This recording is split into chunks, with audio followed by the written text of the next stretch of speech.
तो दोस्तों, अगर आपने इस वीडियो को क्लिक कर ही दिया है ना, तो इस वीडियो को यार पूरा देखना और इस स्टोरी को पूरा ज़रूर सुनना, क्योंकि अगर आप ये पूरी स्टोरी सुनते हैं ना, तो मेरा दावा है आप यार इस स्टोरी को सुनकर आपको सच में यार डर का एहसास होने वाला है और आपको ये भी पता चलने वाला है कि आज के ज़माने में भी कुछ ऐसे पिशाच होते हैं जो कि इस तरीके की हरकतें करते हैं। तो चलिए दोस्तों, करते हैं स्टोरी को शुरू, और स्टोरी को यार पूरा सुनना, तभी यार आपको कुछ समझ में आने वाला है। तो दोस्तों, ये स्टोरी ना एक सच्ची घटना पर आधारित है। तो एक गांव में ना एक लड़का होता है, वो बहुत ही आवारा किस्म का होता है, आते जाते लड़कियों को खूब छेड़ा करता है।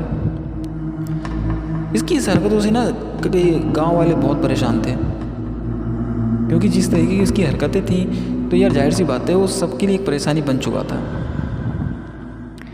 अब होता कुछ यूँ है कि एक बार की बात है, वो किसी लड़की को ना इतनी गंदे तरीके से उसको छेड़ देता है ना, इतनी गंदी तरीके की हरकत कर देता है ना के साथ, जिसे तंग आकर उसके घर वाले, उस लड़की के घर वाले उसे जान से मार देते हैं। और मारने के बाद ना खेतों के बीचों बीच एक पेड़ होता है, वहाँ पे ले आकर उसे दफन कर देते हैं। तो दफन करने के बाद तो उनको लगता है चलो बल्ला कटी, परेशानी जो ये बना हुआ था ना सबके लिए, ये परेशानी तो कटी।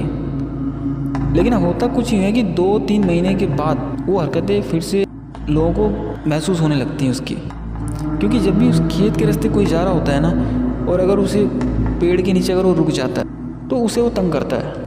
देखो, लड़का और लड़की ये ना इन दोनों को अलग अलग तरीके से तंग करता था। अगर कोई लड़का उस पेड़ के नीचे रुकता है ना, तो उस लड़के के ऊपर हावी हो जाता है और उस लड़के को या तो मुंह से खून की उल्टियाँ करवाएगा वो, या तो उसे पागल कर देगा। ठीक है, लड़के को तो इस तरीके से तंग करता था। लड़कियों के बारे में क्या बताऊँ, वो लड़कियों के ऊपर ना, लड़कियों को मतलब पिशाच बनने के बाद भी वो लड़कियों को छेड़ता है। जब भी कोई लड़की उस पेड़ के नीचे आके ठहरती है ना, तो उस पेड़ को इतनी ज़ोर से हिलाता है कि लड़की डर जाए, और जब लड़की डरती है ना तो उस लड़की के ऊपर हावी हो जाता है। और बात यहीं पे ख़त्म नहीं होती है, जब वो लड़की अपने घर की तरफ जाती है ना, तो उस लड़की को पीछे पीछे चला जाता है। कोई भी लड़की हो, वो सबके साथ वो इसी तरीके से करता था, उस लड़की के पीछे पीछे चला जाता था। तो एक बार की बात है, एक नई लड़की थी जिसकी अभी नई नई शादी हुई थी, वो उसी रास्ते जा रही थी और वो अकेली थी। तो दोपहर का टाइम था, दोपहर के टाइम में ना उसको काफ़ी धूप लगी, तो उसको लगा कि यार ये पेड़ सही है, इसके नीचे थोड़ा छाँव लेने के लिए रुक जाती हूँ। तो लड़की उस पेड़ के नीचे रुक जाती है और थोड़ा आराम करने लग जाती है। अब उसे ये नहीं पता होता कि उसके साथ क्या हो रहा है, क्या होने वाला है। तो अचानक में ना वो पेड़ ना ज़ोरों से हिलने लगता है, और उसे लगता है यार इस दोपहर में जहाँ जरा सी भी हवा नहीं चल रही थी, अभी इस पेड़ के नीचे रुकती, इतनी तेज़ी से ये पेड़ हिल रहा है, कैसे हिल रहा है।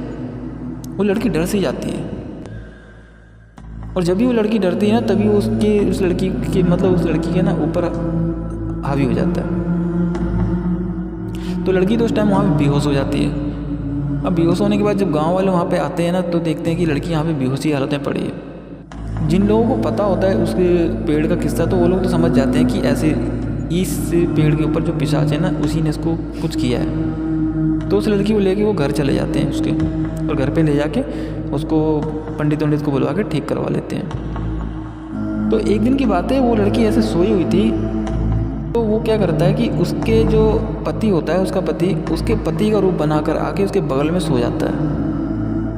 अब उसे लगता है कि ये मेरा पति है, क्योंकि लड़की भी नींद में ही होती है। और यार देखो, पंडित जो करके गया था ना, वो एक टेम्परेरी बेस पे करके गया था, वो मतलब परमानेंट ठीक नहीं किया था उसने, एक टेम्परेरी बेस पे उसको बस होश में ले आया था अभी, लेकिन उसका पीछा उसे छूटा नहीं था। तो पिशाच क्या करता है, उसके पति का रूप लेकर आके उसके बगल में सो जाता है, और लड़की सोचती है मेरा पति है। तो ये किस्सा मतलब कुछ दिनों तक ऐसे चलता रहता है। तो ऐसे ही किस्सा ना कुछ दिन तक चलता रहता है। एक दिन अचानक से वो लड़की प्रेग्नेंट हो जाती है, और जब प्रेग्नेंट होती है तो भाई देखो, कोई भी नई लड़की होती है प्रेग्नेंट होने की उसे बहुत बड़ी खुशी होती है, तो बहुत खुश रहती है। लेकिन धीरे धीरे समय बीतता जाता है, 2 महीना, 4 महीना, 6 महीने, 8 महीने। लेकिन जब 9वां महीना आता है, तब उसे लगता है कि शायद अब कुछ होगा, और गांव वालों को, घर वालों को, सबको ये लगता है कि अब इसके कुछ होगा, लेकिन कुछ नहीं होता है। धीरे धीरे करते करते 12 महीने, जब 13वां महीना हो जाता है, तब लोगों को लगता है कि यार कुछ गड़बड़ है, कुछ ना कुछ तो है। फिर उस लड़की को एक हॉस्पिटल में ले जाते हैं और वहाँ चेकअप कराते हैं उसका। चेकअप कराते तो वहाँ भी यार डॉक्टर हैरान हो जाते हैं। डॉक्टरों ने उसको चेक किया तो उन्होंने कहा कि हाँ ठीक है, इसके पेट में तो बच्चा है, लेकिन इतने टाइम तक पेट में बच्चा रुकने का तो कोई सवाल ही पैदा नहीं होता ना। तब उन्होंने कहा कि इसका ऑपरेशन करना पड़ेगा। घर वाले सभी तैयार हुए कि हाँ ठीक है, चलो ठीक है। तो उसका ऑपरेशन किया गया। और जब उसका ऑपरेशन हुआ ना, असली सच्चाई तो जब खुलती है, जब ऑपरेशन करके वो जो बच्चा बाहर आता है वो उसी पिशाच का बच्चा होता है, जो कि एक भयानक रूप में होता है। उल्टे पैर, उल्टा सर और हाथ भी उल्टे होते हैं। अब ये सब देख के डॉक्टर भी एकदम घबरा से जाते हैं कि शायद ही उनकी लाइफ का ये पहला ऐसा कोई केस होगा। वो जल्दी से उसके घर वालों को बताते हैं कि ऐसे बच्चा हुआ है। और उसके घर वाले घबराते हैं और उसके घर वाले डॉक्टर से पूछते हैं कि अब क्या करना चाहिए। कि देखो डॉक्टर तो डॉक्टर हो, चाहे वो शैतान हो, चाहे कुछ भी हो, चाहे इंसान हो, डॉक्टर कभी भी किसी को मारते नहीं हैं।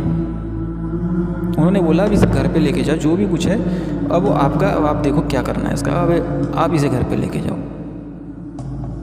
वो लोग घर पे ले आते हैं और घर पे लाने के बाद किसी तांत्रिक को बुलाते हैं और उस तांत्रिक से पूछते हैं कि ऐसी सी बात है, अब हमें क्या करना चाहिए। तो तांत्रिक देखता है और बताता है कि ये वही पिशाच है जो पेड़ के ऊपर रहता है और उसी का ही बच्चा है। तो उस तांत्रिक से सब लोग पूछते हैं कि अब इस बच्चे का करना क्या चाहिए। तो तांत्रिक कहता है कि ये पिशाच का बच्चा है और ये पिशाच ही है, तो इसे जिंदा भी दफन नहीं कर सकते हो। तो एक काम करो, इसे ना जमीन पर पटक के इसे मारो। जमीन पर इसे पटक के मतलब इसे जान से मार दो, जमीन पर पटक के। तो घर वाले क्या करते हैं, जमीन पे पटक के उसे जान से मार देते हैं और जान से मारने के बाद उसे उसी पेड़ के नीचे ले आके दफन कर देते हैं। और फिर तांत्रिक अपनी विद्याओं से उस लड़की से उस पिशाच का पीछा छुड़ा देता है और उसे ये भी बताता है कि आज के बाद कभी भी उस पेड़ तो क्या, उस खेत के रास्ते से भी मत गुजरना। कुछ भूत पिशाच ऐसे भी होते हैं जो कि मरने के बाद भी उनकी ये हरकतें नहीं छूटती हैं। ये कहानी मैंने अपने गांव में सुनी थी, तो मुझे लगा कि आज ये कहानी मैं आप लोगों के साथ शेयर करूं। काफ़ी दिनों से मेरे दिमाग में बात चल रही थी कि आप लोगों के साथ ये कहानी मैं शेयर करूं। तो यार ये जो पिशाच है ना, ये आज भी नहीं सुधरा है और आज भी इसकी हरकतें वही हैं। अगर आज भी कोई लड़का उस पेड़ के नीचे रुक जाता है तो या तो खून की उल्टियाँ करता है या तो पागल हो जाता है। और अगर कोई लड़की रुक गई तो उस लड़की के साथ भी यही होता है जो उस लड़की के साथ हुआ था। तो आपका क्या कहना है इस स्टोरी के बारे में, ये जो पिशाच है इसके बारे में? कमेंट में आप लोग ज़रूर बताना मुझे। तो चलिए मिलते हैं आपसे नेक्स्ट हॉरर स्टोरी में। जब तक के लिए बाय बाय।